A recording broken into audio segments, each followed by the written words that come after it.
Hello, I'm Michael Snyder. And I'm Kay Snyder. And this is Living Better Together.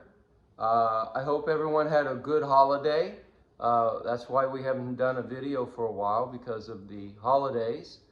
But we also want to remind you, please subscribe. The more subscriptions we have, the better. And it is growing, thank you. And we'd also like to say that one of the reasons we're doing these videos, this podcast, is maybe get some conferences or speaking engagements. We'd love to do that, right? Just to be a blessing to other people. No matter, here's the thing, no matter the size of the conference or the size of the church, we don't care, and we're not in it for money or anything like that. We just love to come be a blessing. And so let us know if that's ever a possibility.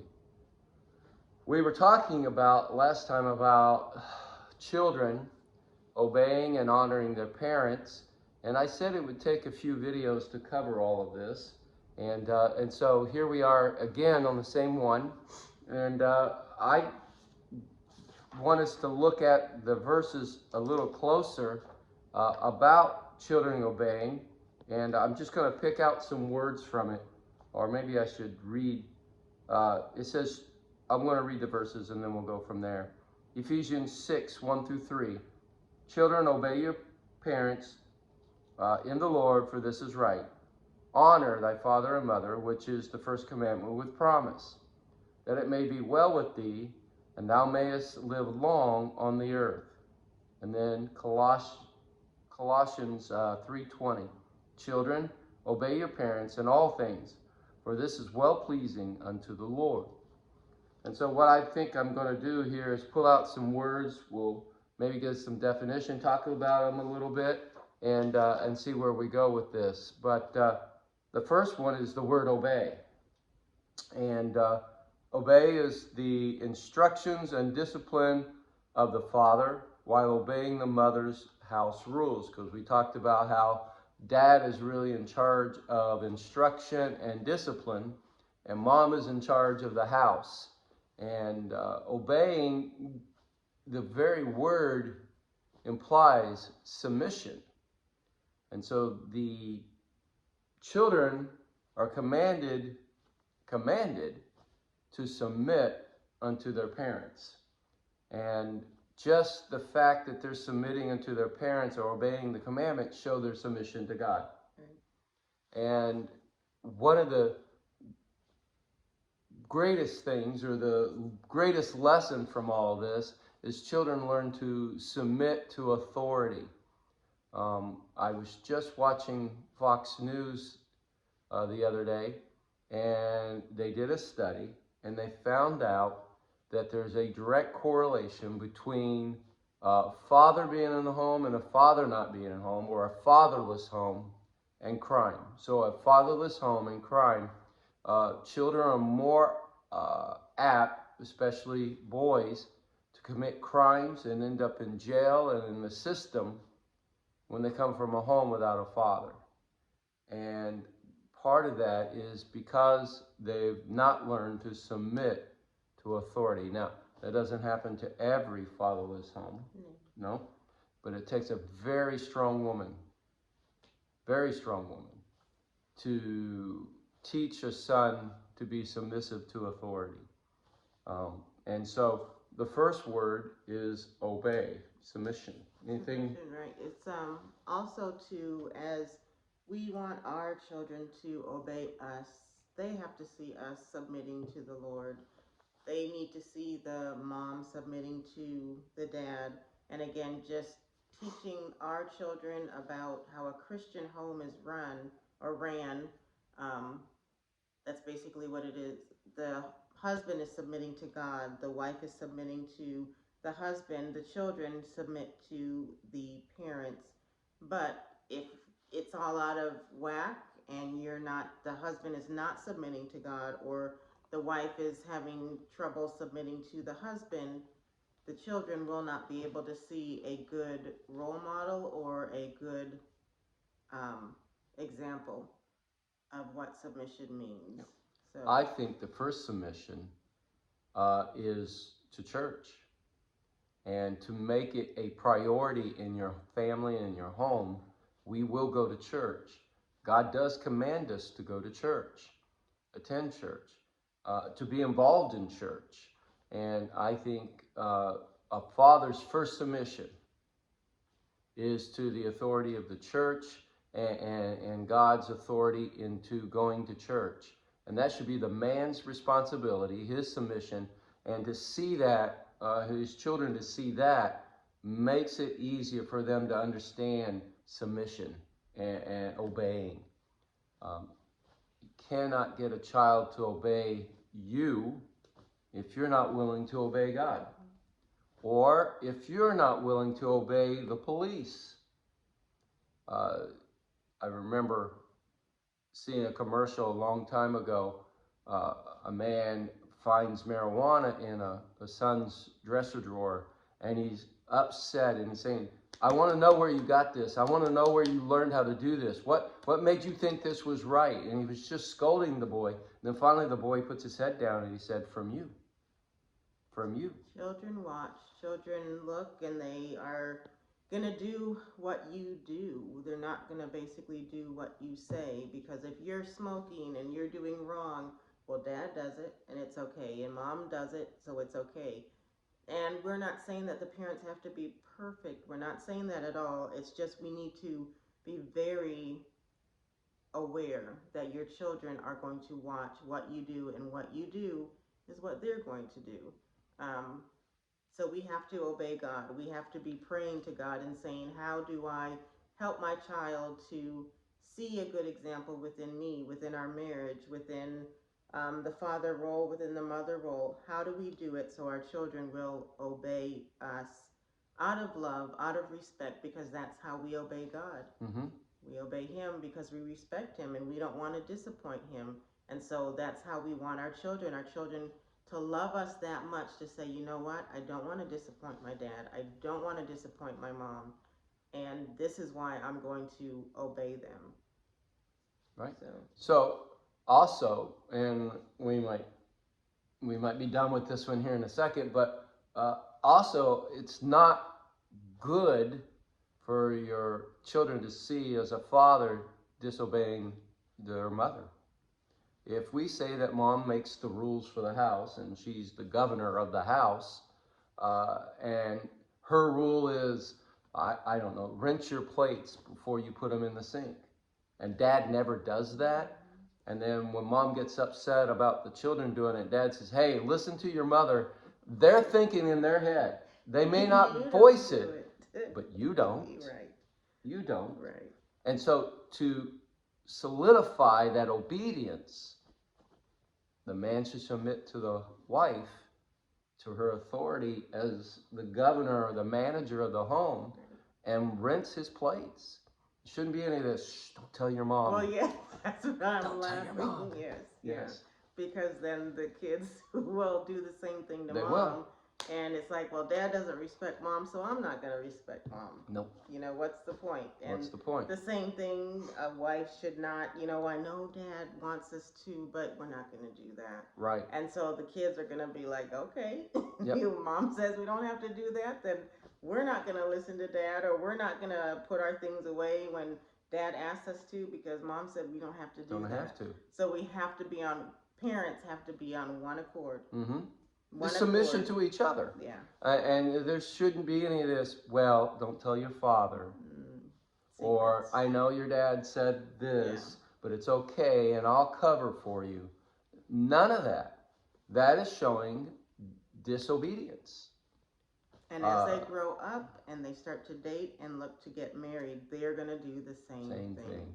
And same thing. Generational curses are going to start, and we don't want that. So let's break that generational curse and be the ones that provide a Christian, godly example. Exactly. So children are commanded to obey their parents, but it's the parents' responsibility to show what that obedience looks like, and to learn how to obey. Right. And it starts, I think, by obeying each other. Yeah. Obeying God. Yes, definitely. And one of them is the submission to church. and it should be a rule in every home. It's a rule in our home. Uh, I don't care if there's a volcano that goes off. We're going to church. And because there'll always be an excuse not to go to church. Always. As soon as Satan knows that you're going to use an excuse not to go, he'll have a way. He'll find it. There'll always be an emergency. And the father needs to be the man. Be the man and say, no, we're going to church. We're submitting to God. And then everything else will follow. Yep. And so that's obedience or obey. Then it also says, and I think we're only going to get on 2 words today, but that's okay. We got plenty of time. It says, in all things. This means that the children are under the complete authority of the parent or the parents. The parents, yeah. They have complete control of their children. I know that we want to train them to be adults. And so what I've always had is, up to a certain age, they do everything I say, no matter what. I'm the boss. And then as they grow older, you give them more and more responsibility so they can learn that. But at first, they're under my complete control. And there reaches a point, there is the time where you can say, they say, why? And you say, because I said so. Then there reaches a point, I think somewhere around 12, 13, when they ask why, you explain it to them. Then there's reaches an age, I think, that you say, all right, these are the rules, but how do you want to accomplish that? And start giving them, letting them make decisions and growing up as adults. But they are under your complete authority. And my house, my rules. And I know I have a bad story, but I remember one time my son, my oldest son, I told him to do something, and he's only like 7 years old, 6 or 7 years old, and he said no. He said, no, I'm not going to do it. I said, that's okay, it's fine. And I went, and he had a little suitcase, those little suitcases with a cartoon character. I think it was Spider-Man. And I started and he goes, what are you doing, Dad? I'm packing your clothes. Why? I said, hey, it's okay. It's my house, my rules, but if you don't want them, you can live someplace else. And I packed the little clothes for him, and I took him, and I opened the door, and I let him out, and I said, go find a place to live. Because in my house, you're going to do what I tell you. And I shut the door. A few minutes later, I hear a knock on the door. Dad, I'll do what you say. Defining moment. I know that might be dramatic, but I know my son, he was very strong-willed. And if he didn't get that illustration, I don't think he would have caught it. Just to the fact that 7 years old, he told me no. Yeah. So they are under your authority. You're ruling the house, not the kids. I have problems with parents who say, you ask them if they're going to go to church, and they'll ask the kids, hey kids, do you want to go to church? That's not their decision. Or, well, we thought about this or that, doing this in the house or this, and the kids really weren't into it. That's not their decision. And within reason, you'll have Yes. relationships with your children. You'll know how to respond to them. You'll know how to interact with them, and I don't want to say rule them, but provide them with the rules, and just let them know this is what we're doing. This is how we're raising, because this is what we strongly believe, and this is what we want to impart into you. Once they get older, they can start making their own choices. But always letting them know this is what we're doing because we believe God, we trust God. This is what God says in the Bible. As they get older, like we said, they can make their own decisions. But we're hoping that what you impart into them while they're in your home will stay with them. Right. And they will raise their children, and then they will come out and make godly choices and godly decisions and follow the rules and be respectful citizens. Right. Sometime we may talk about how to loosen it up and how that works. Because I totally believe iron fist at first. A 5 or 6 year old kid does not tell me what they're going to do. No. They're not. But a 15 or 16-year-old child, they're thinking more like an adult. Let them have the ability to make mistakes while they're still under your roof, within reason again. Right. While they're still under your roof, so you can help them. Yeah. If they're at 20 and they've never made decisions on their own and they're starting to make them and they make mistakes, it gets a little more difficult because they moved out for me to help them. But obedience in all things. No matter what it is that the parents' rules are, you obey in all things. I think that's all we have time for today. We'll get through the rest. Anything you want to close with? Just knowing that how you raise your child in the home is how they are going to act when they're out, for the most part, right? For the most part. So if you're raising them as Christian young men and women, that's what you're praying, that once they leave your house, whether it's just to go to school, whether it's to go to college, whether it's to then live on their own, that you have imparted to them, trust God and obey, basically. Obey what God is asking you to do. And you've done that while they're in the home. So. I think I want to say, because it sounds like we're being, I don't know, military. Everything's done with love, by the way. Yeah. Respect and honor your children too, even in discipline and making rules and things like that. Having that relationship. We're not saying still loving being them. Their friend. You know what I mean? Because as a parent, you love, and even with God loves us, He disciplines us, right?